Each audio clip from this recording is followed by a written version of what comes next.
¿Cuál es? ¿La Croce? ¿Es la Croce esa? No, porque la Croce es la que está en Corrientes y Federico Lacroze. No, esta se llama Dorrego. Lo cierto es que a 2 estaciones está Retiro, pero yo para ir a Retiro me tomo el subte, que son 6 estaciones, hace combinación y hace 4 estaciones más. Hago 10 estaciones para no hacer 2, porque el tren no existe en el Nacional. Es como si usted dijera, no existe el tren para moverse dentro de la capital. El tren es una especie de no lugar que trae gente del conurbano y vuelve a llevarla a cierta hora. Y es un lugar, digamos, donde la gente de la capital lee que mal viaja la gente que vive en el conurbano. Qué peligro, ¿no? ¿Cómo viaja esta gente? ¿Cómo esta gente? El tren pasa a 2 cuadras de tu casa, yo lo escucho. Pasa 5 cuadras de mi casa, pero todas las madrugadas me despierta el silbato del tren, pero yo no he tomado jamás, y vivo hace 20 y pico de años en Villa Crespo, jamás he tomado ese tren. Lo que me di cuenta es que es como una especie de no lugar. Es un lugar de transporte de lo contracultural, de algo que tiene que ver con esa realidad pobre gente de cómo viaja.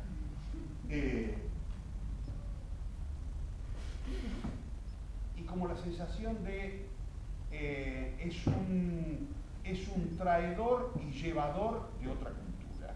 Y esto es cierto. Yo recuerdo mucho tiempo de formación en la capital, de formación silenciosa. ¿Qué significaba? Significaba esto de, después te explico, no te puedo decir, te doy detalle, sí, yo vengo de otro lado, pero... Y también la sensación curiosa de cómo nos empezamos a reconocer. Y tengo además una imagen mítica, una imagen de construcción que todavía recuerdo. Una fiesta de la Asociación de Estudiantes de Teatro. Yo había empezado a estudiar dramaturgia, me había metido en la Asociación de Estudiantes de Teatro. Enseguida me dieron bola porque era el único estudiante de dramaturgia que había en la Asociación de Estudiantes. Entonces había que tenerlo, el único que había. Y entonces inmediatamente me incorporaron y llegué rápidamente a la comisión directiva, gracias al único mérito de ser el único tipo que estudiaba dramaturgia. Había 1000 que estudiaban actuación y yo que estudiaba dramaturgia. Y siempre me acuerdo una fiesta en la que nos empezamos a reconocer los conurbanos. Es decir, empezamos a reconocer, y fue muy curioso, ¿sabes cómo nos empezamos a reconocer? Porque de pronto, en un momento de descontrol, alguien que estaba un poco borracho se puso a bailar murga. Yo estoy hablando de hace muchos años atrás, cuando la murga no era cool. Viste que la murga se ha transformado como en una especie de, gracias a Coco Romero en el Rojas, que empezó a dar cursos, la murga se transformó en algo posible de clase media. La murga, yo bailaba murga inevitablemente porque el corso pasaba por mi casa, por la puerta de mi casa, la calle Santos Lugares, que después fue Islas Malvinas frente al 15 de febrero, y ponían ahí los palcos, y entonces bailabas murga, porque si no bailabas murga en el barrio, así, si no bailabas murga te tocan el culo, entonces...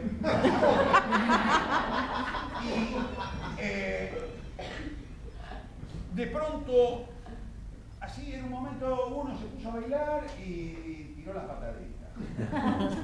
Me digo, uy, mira, ahí hay uno que sabe la patadita. Y de pronto otro tiró las pataditas. Ya cuando eran 2 yo me animé. Digo, yo al segundo no me hubiera animado.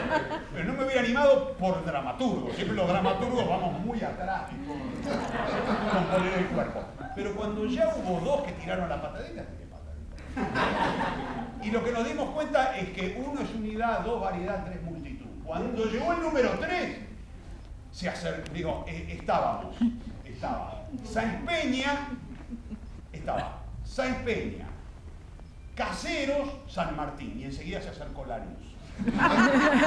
Enseguida empezó a venir zona sur, es decir, empezamos a descubrir que había algo cultural común, que en realidad la murga, que estaba mirada de una manera muy singular en esa fiesta. Claro, porque además tampoco había un registro. ¿Qué registro había de la murga en los años 70? Es decir, o el corso, o no fuiste, tal cual, o fuiste al corso o no sabés lo que es la música. Y entonces sí, qué raro bailan estos chicos. Mira lo que hacen, sí, claro, como la sensación de había una coreografía común que nos reunía. Y de pronto nos empezamos a mirar la cara y a reconocernos, y lo que es muy curioso, de esa fiesta salió mi primer grupo de teatro. De esa fiesta, es como yo te dijese, al otro día, o esa semana, en la Asociación de Estudiantes de Teatro, inmediatamente era, hola, hola, y eran un montón de pibes. Ahora esos pibes teníamos como la sensación de, tenemos algo en común y todos padecimos lo mismo. Todos sentimos esa no pertenencia en algún momento, y ahora que empezamos a pertenecer, en realidad nos empezamos a reconocer en el signo cultural que nos caracterizaba. Lo que es muy curioso, mi primera obra, que nunca llegué a estrenarla, lo intenté, pero pero no, me faltaba la experiencia, me faltaban un montón de cosas, incluía una murga. Incluía una murga porque todos bailamos murga. Entonces, ¿cómo no la iba a tener? Y me quedé con las ganas, y la primera obra que estrené, finalmente estrené, años después, Civilización o Barbarie, estaba contada por una murga. Es decir, era como una especie de signo cultural que se había desmoldado, que había aparecido como singularidad. Yo creo que todos en ese momento nos dimos cuenta del viejo apotegma. Uno es el poeta que puede y no el poeta que quiere. Y que en realidad la única posibilidad de felicidad estaba en poder trabajar sobre la estética propia, sobre la poética propia, y que además no había lugar más buchón, más delator que la identidad. Que en el arte la identidad aparece, no hay manera de ocultarla, o en todo caso. En muchos había mucha necesidad de ocultarlo. Pero que si uno dejaba aparecer las raíces, uno se transformaba en el diferente. A mí me fue muy perturbador al principio y luego muy creador de orgullo la sensación de yo soy un artista suburbano y en mi imaginario ese suburbio, ese conurbano es absolutamente inseparable de mi raíz como creador. Más allá del prestigio o falta de prestigio, en realidad, que pudiese tener esa pertenencia. Esta murga que elegimos, de alguna manera venía a decir, nosotros vemos una realidad popular diferente que la que se puede ver en este programa. Por supuesto, el pase no fue automático. ¿Por qué? Porque como al principio no fue como el culo. En realidad lo que empezamos a pensar es, claro, ¿cómo no te va a ir como el culo si nosotros venimos a hablar de un signo cultural diferente? Y entonces, ¿cómo te va a ir bien? Si en realidad venís con un signo diferente, si lo prestigioso es otra cosa, ¿por qué te tendría que ir bien con esta otra característica? Y entonces, a la hora de querer, montás un espectáculo, te va mal, montás otro espectáculo, te va mal. Con el paso de los años, lo que vos descubrís es que está bien que te vaya mal. En realidad, el camino es ese, el camino es el fracaso, el camino es el error, que sin ese camino, en realidad, todo es un malentendido, es un equívoco, que no hay nada peor que te vaya bien con lo primero que haces. Por eso, con los primeros cuentos gané un concurso y nunca más pude volver a escribir nada. Tuve que escribir otras cosas. ¿Por qué? Porque en realidad tenía como la sensación de, yo ya gané un concurso, ahora gano otro, en ese no había plata, me publicaban, ahora voy a ganar guita. No es así. Lo peor que te puede pasar es que te vaya bien de entrada. A nosotros, por suerte, nos fue muy mal. Y con las primeras experiencias, las primeras obras de teatro, las primeras cosas que probamos, no nos funcionaban. Pero no funcionaban porque nosotros no teníamos la capacidad, no porque trabajásemos sobre ese imaginario. Entonces, a la hora de querer ganarme un mango con la profesión, con lo que hacía, inmediatamente intenté cambiar de signo. Es decir, intenté hacer un teatro que no era el mío, pero que estaba cerca de lo que allí se hacía. y por suerte me fue peor. Porque si bien esta era una segunda etapa del fracaso, la primera era el fracaso con identidad. El fracaso sin identidad lo que me indicaba era, si de todos modos te van a cagar, quédate con lo que es tuyo. No hay caso, es decir, en realidad quédate donde vas a ser feliz, quédate con lo que realmente te sirve. Y en este interín me sirvieron mucho varias cosas. La primera me sirvió la presencia de algunos líderes artísticos que valorizaban lo que yo hacía. Digo, líderes artísticos en el sentido de tipos que tenían opinión. Yo empecé a trabajar en los 70 con Pino Solanas. A ver, yo había tenido como una formación política haciendo proyecciones clandestinas de la Hora de los Hornos, de su película. Y un día, gracias a otro líder político, o líder artístico, Juan Carlos Gené, con quien yo también tenía un contacto militante, Juan Carlos me recomendó porque Pino buscaba a alguien que le escriba canciones de murga para una nueva película que se llamó Los Hijos de Fierro. Y yo empecé, en realidad era como la sensación de, qué bueno, me pagan para que escriba murga. Entonces soy un especialista. De hecho, pero muy curioso, yo me había transformado en un especialista de murga gracias a un acto absolutamente caradura, que fue, en ese momento existía la revista Crisis, la revista Crisis la dirigía Galeano, era la revista cultural por excelencia, es decir, nadie podía publicar en Crisis, ¿no? O sea, no le tocas el culo ni con una varita a Galeano. ¿Cómo haces para llegar? Es decir, Galeano, yo escribo. Y yo tenía una amiga muy querida, Beatriz Seibel, que es estudiosa del teatro, y un día me dijo, decime, ¿vos no tenés algo para publicar en Crisis? Ella publicaba, ya había publicado algo. ¿No tenés algo para publicar en Crisis? Y yo en un acto de caradurez supina,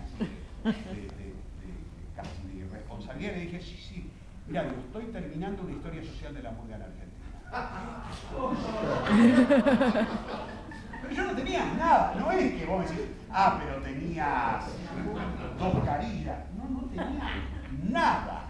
Solo el deseo y la sensación de, como a mí me pagaban, ya había algo donde parecía que la murga garpaba. Yo dije, sí, una historia social de la murga en Argentina.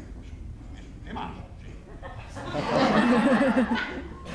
Una semana después, reuniones de militancia, se me acercó Beatriz y me dice, dice Galeano, ¿se la lleves? Que se la lleve, que le interesa muchísimo. Yo digo, mira, decile que como yo no tengo máquina de escribir, me va a llevar unos días pasarla en limpio. Entonces, me senté y en 20 días hice primero trabajo de campo. Y después, por supuesto, empecé a hacer trabajo, mucha bibliografía, di con un par de libros interesantes, pero también empecé a hacer entrevistas, a buscar, y armé una primera versión. Esa versión se la llevé, hago los créditos correspondientes. Galeano me llamó y me dijo, es interesantísimo el material, te felicito, mucho gusto, es interesantísimo. Me dijo, mira, le falta periodismo a tu material. ¿Vos me permitirías que yo le cambie, que le dé formatos periodísticos? Si vos me permitís, yo ya la publico en la próxima. Porque yo, por supuesto, le dije que sí. Con el paso del tiempo, muy rápidamente, yo creo que en ese momento también me di cuenta, solo que mi orgullo me impedía aceptarlo. Lo que Galeano me quería decir es, está pésimamente escrito. Es horrible lo que has escrito. Y era verdad, yo escribí periodismo la primera vez que escribí algo así. Estaba muy mal escrita. Él le dio no formato periodístico. Él la formateó, la corrigió. Y yo siempre digo, hasta el día de hoy todavía, cuento una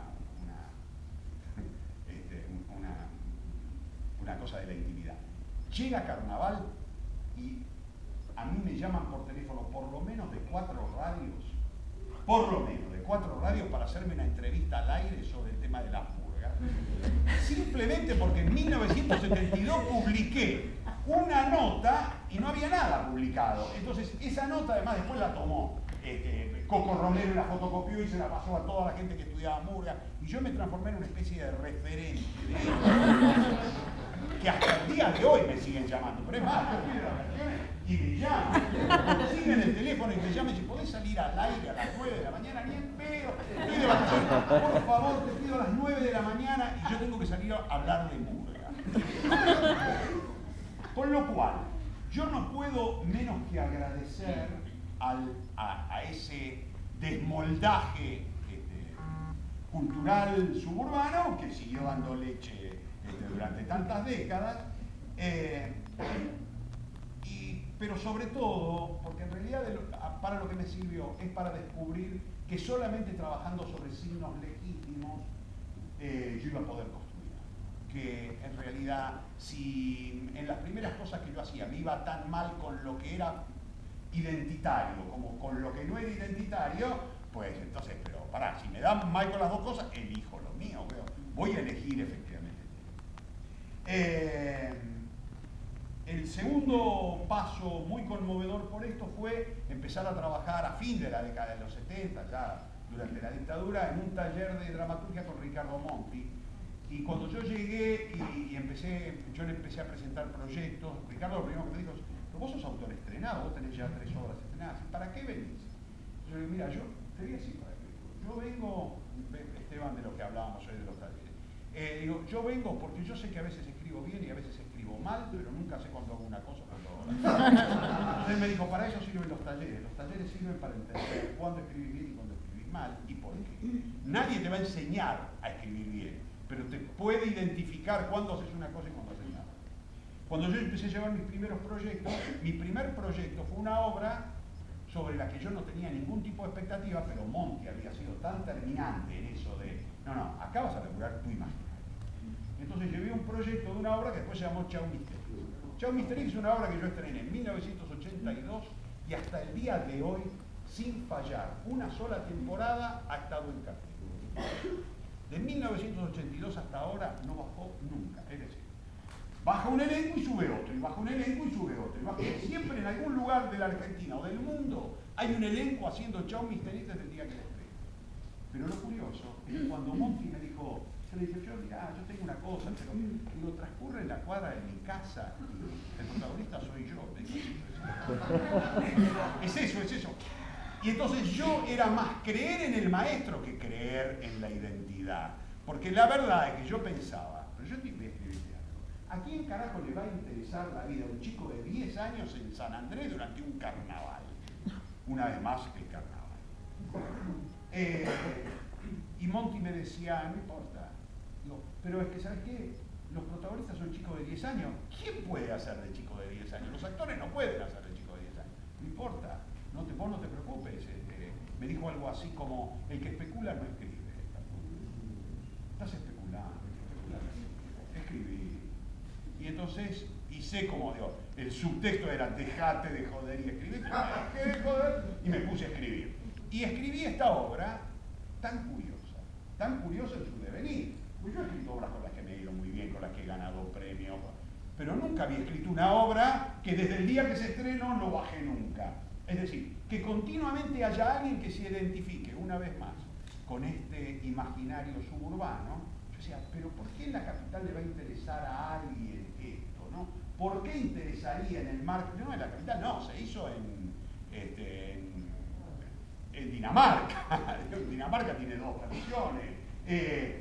Se ha hecho en un montón de lugares y la sensación es, yo siempre digo, el orgullo de la construcción identitaria, y por el otro lado está esta cosa de es por acá. Y a partir de ahí, ese imaginario barrial empezó a aparecer en todas mis producciones. Durante largo tiempo yo no escribí otra cosa que no estuviera vinculada, no solamente no con San Andrés, con esa cuadra. A lo sumo me alejé 50 metros, porque escribí Chau Misterio, La casita de los viejos, y Cumbia Morena Cumbia, que transcurren toda en esa calle, en esa cuadra. Y después escribí años después Rápido Nocturno, Aire de Foxtrot, que transcurre 100 metros más. Me corrí un poquito, me tenía que llegar hasta la barrera, que transcurría en la casita de guardaballas.